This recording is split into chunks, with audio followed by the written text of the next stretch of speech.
The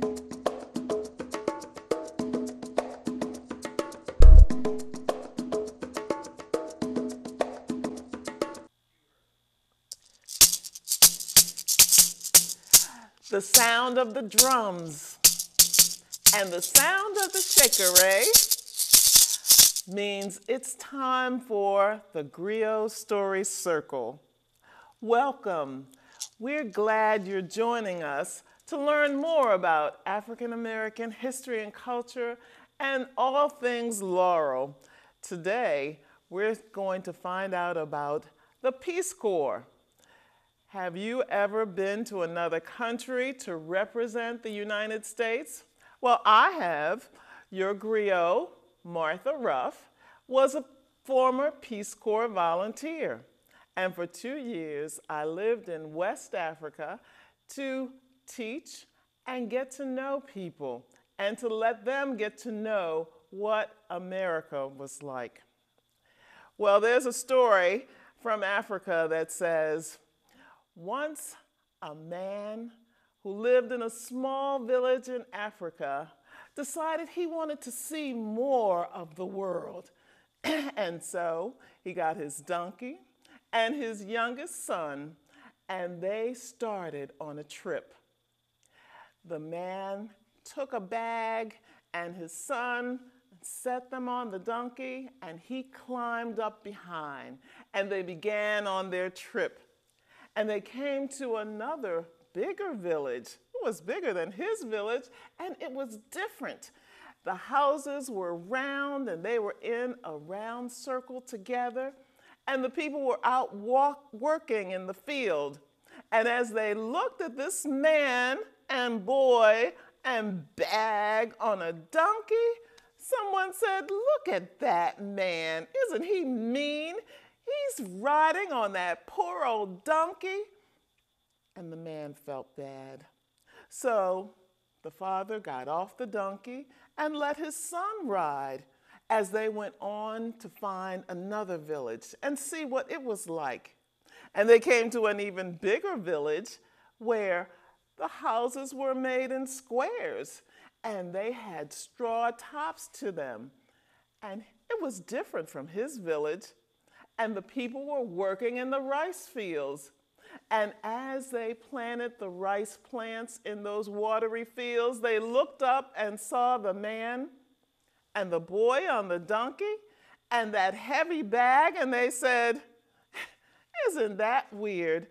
That man is letting that little boy ride on the donkey, and he's walking. He should get on the donkey and let that young boy walk." Well, the father felt bad. How could he not do the right thing? So instead of getting on the donkey, he got his son off the donkey, and both of them walked and let that donkey take it easy. Well, they came to a third town. And this town was even bigger than the other ones. And these people were used to having things that helped them to do their work. They had horses, and they had donkeys, and they had cows. And they saw the man and his donkey walking beside it, and they said, "That's a strange man. He's got that nice strong donkey, and he's not even putting it to work." The father was frustrated. He didn't know what to do. What was the right thing to do? And so he asked the people, "Who is the oldest person in this village?" Because he knew the elders knew the right thing to do. And so they brought him out, this old man with white hair, and he asked the old man, "What is the right thing for me to do? Should I ride on the donkey? Should my son ride on the donkey? Or should we not ride on the donkey at all?" And the old man looked at him and said, "Everywhere you go, people will do different things. But remember that whatever you do is the right thing to do as long as you believe in it. And so the man knew that where he was from, the right thing to do was for him and his son to ride on the donkey. And that's what they did as they rode back to their little village, and they could tell their family and friends about all of the villages that they had been to see. But they remembered that their way was a right way too. And that's the story of the Father, the Son, and the donkey. Well, I hope that you enjoy traveling, because that's what the Peace Corps allows you to do. And today I have a guest with me. Her name is Nuru West. And welcome, Nuru. Thank you, Ms. Martha. I'm glad that you could join us today and share with us some of your Peace Corps volunteer experiences too. It is a chance for Laurel to know that we have a Laurel connection. I live in Laurel, and Nuru is an alum of Laurel High School. And so the Peace Corps has connected with Laurel. I was in the Peace Corps from 1974 to 1976, and I lived in Côte d'Ivoire. And Côte d'Ivoire is in West Africa. It's a country about the size of Texas. And so you can imagine how much time it took to travel to some places. I lived in the middle of the country in a city called Bouaké, the first year that I was there. And then the second year I lived in a small town called Adzope, which is near the coast of the Ivory Coast, or Côte d'Ivoire.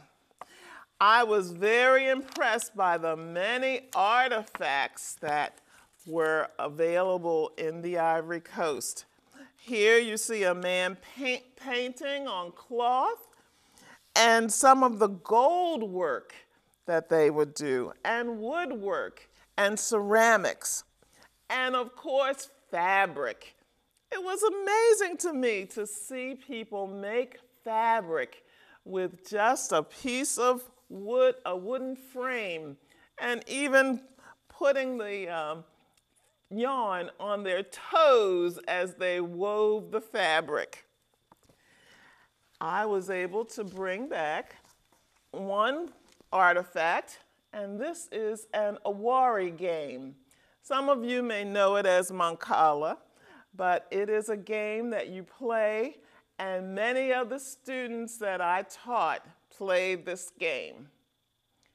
I was an English teacher, and so this is the textbook, one of the textbooks that I use to teach English, and it's called L'Anglais en Afrique, because Côte d'Ivoire is a French-speaking country.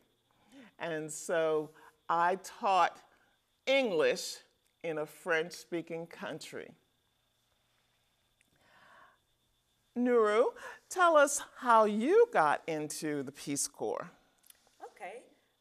Well, I was a Peace Corps volunteer from 2010 to 2012, and I stayed for about 27 months, so 2 years and 3 months. 3 of those months were for training, and I came to know about the Peace Corps because my parents were Peace Corps volunteers. So they served, the years are escaping me, but they served in East Africa in the late 70s, and they stayed for about 7 years. So my older sister was born there, and I was born in the States, but I have a very strong connection to the Peace Corps. So as I got older and got more curious about different cultures in the world, it was kind of a natural next step for me to look into the Peace Corps. And I did, and I don't regret it. I did lose some time and a little bit of familiarity with what I call home, which is here, but it was worth it. I'd do it 1,000 times over again. For those of you who don't know about the Peace Corps, the Peace Corps was started in 1961 by then President John F. Kennedy. And President Kennedy started the Peace Corps for 3 reasons. The Peace Corps has 3 missions. One mission is to give trained personnel, people who have special skills, to help in countries that needed that help. So they might be called developing countries or countries that had some special needs that their people could not fulfill. And then the second and third mission of the Peace Corps is for people in other countries to get to know people from the United States, and for people in the United States to get to know people from other countries. And I think that has happened a lot. I know I came back and shared with my students that I taught here about my experiences in the Ivory Coast. And tell us how you have shared your experiences. Well, this is obviously one of the ways that I can share my experience. And I keep in communication with my friends in Cameroon. And I also talk to my friends here about what happened when I was gone. I kind of dropped, I didn't drop off the map. I just dropped onto a different section of the map for a little bit. So naturally, when I came back, people had tons of questions for me. I was happy to share photos that I had taken and anecdotes, and that's how I share. It's just through one-on-one conversations with people and photo sharing if I have photos. People have lots of questions, and one of the questions they always ask is, what is it like? How is it different from where we live? And I would say to people that, especially where I lived, in the country that I served in, the Côte d'Ivoire, you have both extremes. So you have a city like Abidjan that is just like an American city. Cars and skyscrapers, and one experience that I try not to share too much because it gives a wrong impression, but I went ice skating in Abidjan. Wow. So yes, you can go ice skating, you can play football. In Africa, that usually means soccer, and there are big stadiums there to go and see the soccer matches. And then you also have the small towns. So my second year, I lived in a small town, had one road right through the town, and I would ride a motor scooter to go to my school and to go around town. Tell us what your country and experience was like. Okay. I was in Cameroon. That is in Central Africa, and it's right underneath Nigeria if you are looking for it on the map. I was in a small rural village called Mburuku, and it was on the top of Mount Manenguba. There are a lot of big words here. It's on the top of Mount Manenguba in the Laurel region of Cameroon, which if you are looking up Cameroon, it would be by Douala. You might have heard Douala. So that's where I was, and much like your town, there was one road in my village, one road out of it, and the road didn't quite make it into the village, so you kind of had to stop and hoof it the rest of the way. It was very interesting being over there, especially coming from the States, which was very technologically advanced, very modern. We had iPhones were just coming out when I left, and smartphones were just coming out. And then to go to the country where I was in Central Africa, where the flip phone hadn't made it yet. We were still using the square Nokia phone, if anybody remembers that, with a green and white or green and black screen on it. So the contrasts were huge, but yet and still the people are still the same. People are people. And it was really wonderful getting to know that about people, to see similarities, even though the differences can be that much more glaring. Women walking around with big jugs of water on their heads, babies walking around with big jugs of water on their heads, children walking around supervised by other children, no adults in sight, and in no danger. People on motorcycles everywhere with no helmets, crowded cities, a lot of personal contact, physical contact, people touching you who you don't know, and it was amazing. It's very eye-opening, and if I don't get a chance to say this later, I would encourage anybody who has the chance to leave the country, even if you're going to Mexico, even if you're just crossing a border, to leave and see something else, because like the story of the man, the donkey, and the boy, things are different everywhere you go, and they're not necessarily right or wrong, they're just different. Mm-hmm. I enjoyed sharing my experience of being an African American in the Peace Corps. There were not many African Americans who served when I served.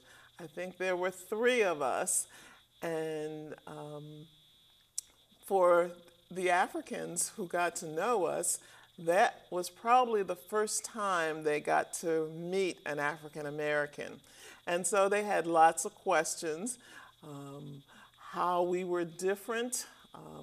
For many of them, they see the TV shows and the movies and they think that everybody in the United States is very rich and has lots of money and can take them back to the United States if they just wanted to. But I enjoyed letting my students know that they had something special that I really admired. They were very independent. Like we have teachers and coaches, counselors that help our students. Those students, if they wanted a club, they got it together. So they had a African history club that they organized themselves. They had a drama group, and they had a choir. Now, the music teacher did help them with the choir, and I enjoyed working with them also and felt very good about teaching them some gospel songs, some African American spirituals. What kinds of activities did you do with the people that you worked with? I was sent to Cameroon in a territory that was unfamiliar to me. I was sent as an agricultural volunteer, and I grew up 15 minutes outside of Washington, D.C. So agriculture, Washington, D.C., it's kind of a stretch. Luckily, I had a business background, so they brought me in as a business liaison to agricultural workers or farmers in the village. So I was able to work with business persons in my small little village, as well as farmers, farmers who have, farming is it's not just a job, it's a lifestyle and it's an economic positioning, the situation that you have. And so if you're a farmer, your father was probably a farmer, your grandfather, et cetera, et cetera. So my job was to go in and help them to solve problems that they were unable to solve, problems like access to resources, access to seeds to plant, access to fertilizer, looking up sicknesses. If their plants had a sickness, they could kind of know what it is, but they didn't have a technical name for it. They didn't know the exact solution for it, so that's what I was there for, to extend knowledge on that. What did they think about you as an African American? Oh, well, they didn't believe it. They thought I was lying. And so people who got to know me well got to understand that it was the truth. And people who didn't get to know me well, sometimes, unfortunately, it came to my attention that they had other ideas in their heads. So we know a lot about slavery here, the institution, and the effects, the after effects. To the people where I was, which I want to stress is a small rural village, no internet, no electricity all the time, and waters on and off. So this is not Cameroon. This is the village that I was in, and there was a blurriness about African Americans. Who are we? You must just be African, and you live in America, right? So they thought my parents were Cameroonian, or maybe my grandparents were Cameroonian, and they had sent me back to visit the country, because a lot of times Africans in America, you send your children back to wherever country you're from during their adolescence so they can grow up there. And so they thought that's what I was there for. It took a lot of convincing. Some people said they believed me. I'm not convinced. I showed some documentaries like Eyes on the Prize, Martin Luther King speeches, and tried to bridge the gap. Okay, you know about slavery, right? Yeah, we know about slavery. Okay, you know about that we were freed, right? Yeah, we know that. Where do you think we went?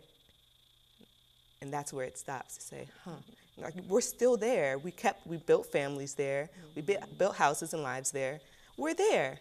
You know, we're still there. And people like Chris Brown, they think, oh no, he's from another country in Africa. He just went over there. He got discovered, and he went over to America to be rich and famous. No, Usher's Nigerian. He just got discovered, and he came over to be rich. So they think the black or the African in America is a celebrity or a pop star who has immigrated to live the American lifestyle, which just shows that there's a lot of connections that need to be made. If you want to know more about the Peace Corps does have a website, and you will find that the Peace Corps is very interested in having African Americans to become Peace Corps volunteers. One of the things that was on their website that I hope we can talk about another time is just the negative images of African Americans that exist around the world, and that we sometimes get confronted with. Did you have any experience with that? Yes. A lot of questions about guns and violence. They think the people that I knew that I was having conversations with were saying, oh, your dad has a gun, right? I said, no, my dad doesn't have a gun. He said, every black man in America has a gun. I said, that's not true. But it was what was thought. Yeah. So as a Peace Corps volunteer, you can help expel some of those negative images. Tell us a little bit about the things that you brought back with you. Sure. Well, the favorite thing that I brought back with me, I'm wearing. This is the traditional dress of Cameroon. It's the kaba. And it is just a big, long-flowing, I would show it if I could, but it's a big, long-flowing, free-flowing dress. And the women wear it just like I'm wearing it. They get fully dressed, and then they put this on over top. It's like the cherry on top of your outfit. And mine has pictures of a hut and some women mashing up, who knows what they're mashing up in there. It's probably fufu. So they're in there mashing that up, and this is my favorite thing. I also have some slippers, flip-flops, or babouche is what they call them. So my babouche are here, and these are from a tribe in the north of Cameroon, the nomadic tribe called the Mbororo. And so since I was on a mountain, there was actually a village of nomads that traveled up on my mountain, so I got these slippers from them. They're Bororo, and this is a scarf. This is also similar to what they wear in the north, or the Muslims or the nomadic people wear that, and the Christians and Muslims kind of live together. So the Muslims normally don't wear the kaba, but everybody else does, and the Christians wear kind of everything. Peace Corps volunteers serve all over the world. Unfortunately, they no longer serve in the Côte d'Ivoire, where I was stationed, but there have been Peace Corps volunteers in Asia, Africa, India, the Caribbean, South America. And so there is also a current Laurel resident who is serving as a Peace Corps volunteer in Peru right now, someone that I know. So if you're interested in finding out more about serving in the Peace Corps, be sure to look at their website and be sure to think about what you could offer and then how you can help that friendship between people that leads to peace and understanding between people when you served in an organization like the Peace Corps. I want to thank you, Nuru, for sharing with us today, and hope that if there is some way that we can share more about the Peace Corps, that you'll come back again, or share other things, that you'll come and share them with us another time. Of course. Thank you for having me. Thanks for joining us today. We'll look forward to seeing you again on the Griot Story Circle.